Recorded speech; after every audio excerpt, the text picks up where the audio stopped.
What a gorgeous day. I've been listening to this cancer docuseries for the last week, and it's been fascinating listening to many of the options that are around there, and I just thought I'd share a couple. Sorry, I had my eyebrows done this morning. Haha, can you tell? Anywho, so one of the things is a simple little technique called the Warburg Diet. So there was a Nobel Prize winner. So once again, not dumb people we're dealing with. Nobel Prize winner Otto Warburg, and basically found that there's a substance in linseed oil that oxygenates. So the Warburg Diet, the linseed needs some protein, some highly absorbed protein. So in order to help ingredients that help to kill cancer into the cancer cells, you need to get the oxygen in there somehow, because cancer cells are notorious for living in low oxygen areas of our body. That's why things like Wim Hof breathing, hyperbaric oxygen chambers, fresh fruit and veggies, which contain sunshine and oxygen and all sorts of stuff. It's why they're also important. So basically what the Warburg Diet is using 2 tablespoons of linseed oil, and then with as little cottage cheese as you can cope with. Organic is best, but beggars can't be choosers. And I'm going up a hill, can you tell? So using that little combination, then you can make it either sweet with berries or something, or you can make it savoury, whatever sort of suits. Even a small amount of like grated apple or apple puree. Apple pectin's really good for cancer. So that's called the Warburg Diet. So the combination of the cottage cheese and the linseed oil, really good for getting oxygen inside the cells, inside tumours. And did you know that once we end up with a lump, a tumour, the ratio of cancer stem cells to benign cells is about 1,000 to 1. And the cancer stem cells actually grow really, really slowly. So most things we do with medical intervention actually aggravate the cancers and allow the cancer stem cells, which are different from normal stem cells, to grow much more fast. This is lovely. So that's the Warburg Diet. There was another thing that I learnt about called insulin-induced, and this might not be exactly right, but it's basically using insulin, because we all know that cancer is fed by sugar. That's why they use glucose or insulin when they are injecting it into the body to see what cancer cells they can find, or to see what tumours they can find. That's why they do that in a PET scan. So, and then they say, no, you don't need to give up sugar. That doesn't make a difference. And you go, well, your science is either one way or the other. So the reason the cancers light up when you get a glucose or an insulin IV is because cancer has more insulin receptors. Cancer cells have more insulin receptors than any other cell in the body. And I remembered being at a breast cancer or a cancer seminar about 10 years ago, and they were talking about breast tissue particularly in this particular study, and they were looking at the people who were estrogen negative. And of course, they want an answer for everything. And this particular researcher was looking at insulin. So she truly believed that people who didn't have the estrogen induced cancers were nearly always sugar, glucose, insulin induced cancers. So that was sort of cool, and I know that. And of course, when people are addicted to sugar, they're addicted to sugar, so you have to give them some way of having some sweetness in their life so that they don't feel like they're missing out all the time. There's another cancer docuseries coming up in June. I'll share that information when I can as well. But anyway, so what they do with this chemotherapy is exceptionally low dose chemotherapy. So like 10 to 15% of the regular dose of chemotherapy, and they use it alongside or after glucose. So the glucose allows the chemotherapy into the cells.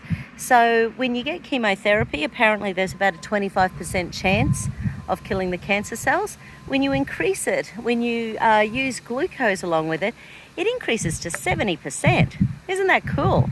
So that's something that I sort of think, I wonder if that's in the list of things that are being offered here in Australia. I suspect not.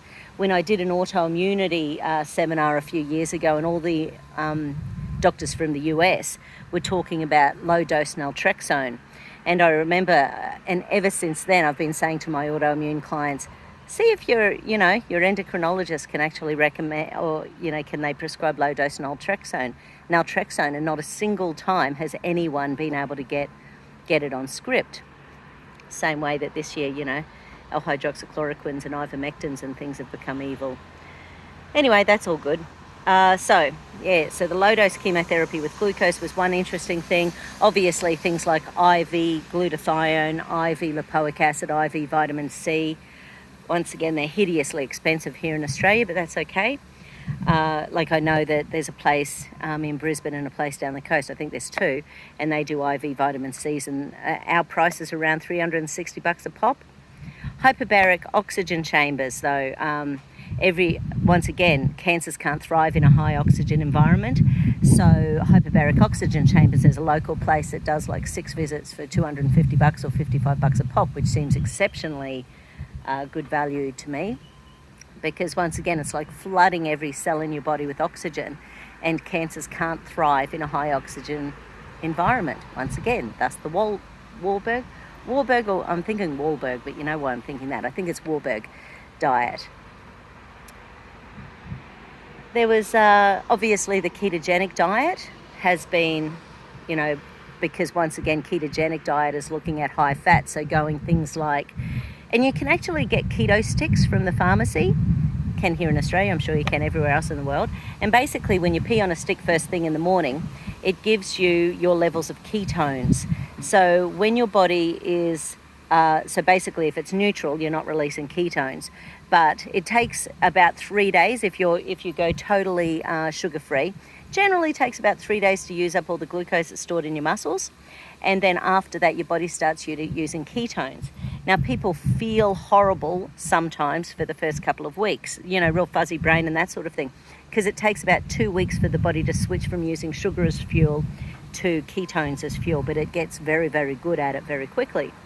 Bonuses about it is that because it's high fat, small amount of protein and good green leafy veggies, and pretty much no carbs and sugars, or very, very little, it means the body can start using stored fat. So similar to, say, the keto system, no, not the keto system, the HCG diet that I do, but the keto process has also been proven to reduce tumour size, and there's studies that show this.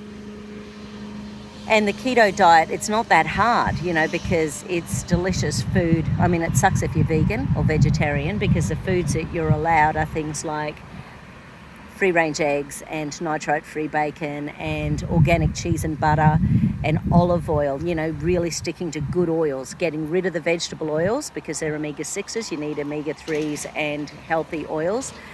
So cold-pressed olive oil, macadamia oil is great.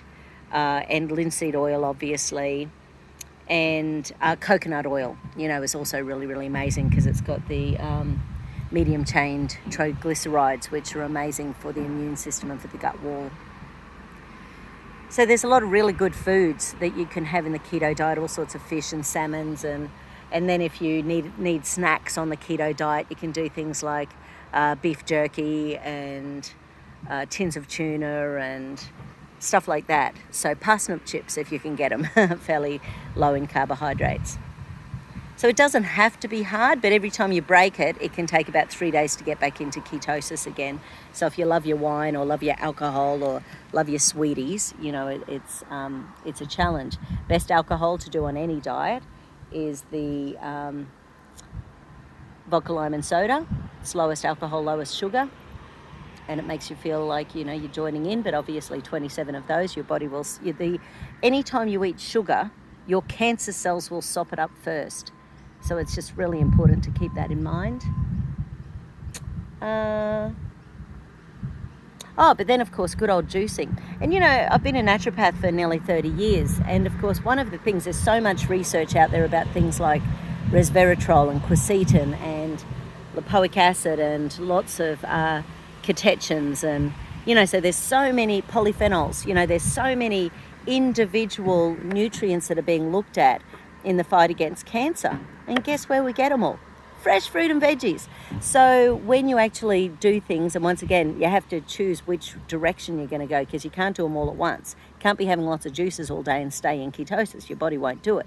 So, but juices, fresh juices in smoothie, you know, fresh berries and the anti-cancer things like apples and, you know, raspberries and blueberries and mulberries and that sort of thing in your smoothies. Great way to start the day. Have it with some olive oil or raw egg, even raw organic eggs or free-range eggs. Here in Australia, a lot of our organic eggs are actually caged eggs, which I think really stinks. So I find that hard to believe that they're actually organic if they're caged. It seems like a conflict of care factor. But anyway, that's just me. Maybe I'm just skeptical.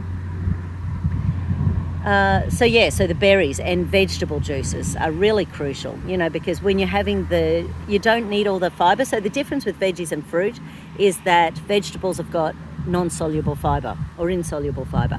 So you can't actually absorb it, but what it does is makes you feel bloated.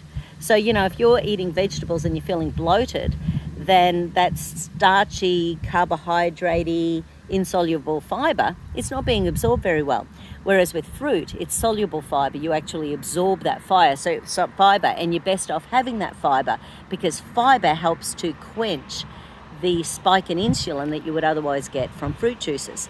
And fruit juices have been known to speed up oxidation in the body and cause non-steroidal fatty liver disease. So fruit juices are very well linked to that. Maybe that's my little bit of an update. Just thought I'd share. Have a great day. Okay, bye.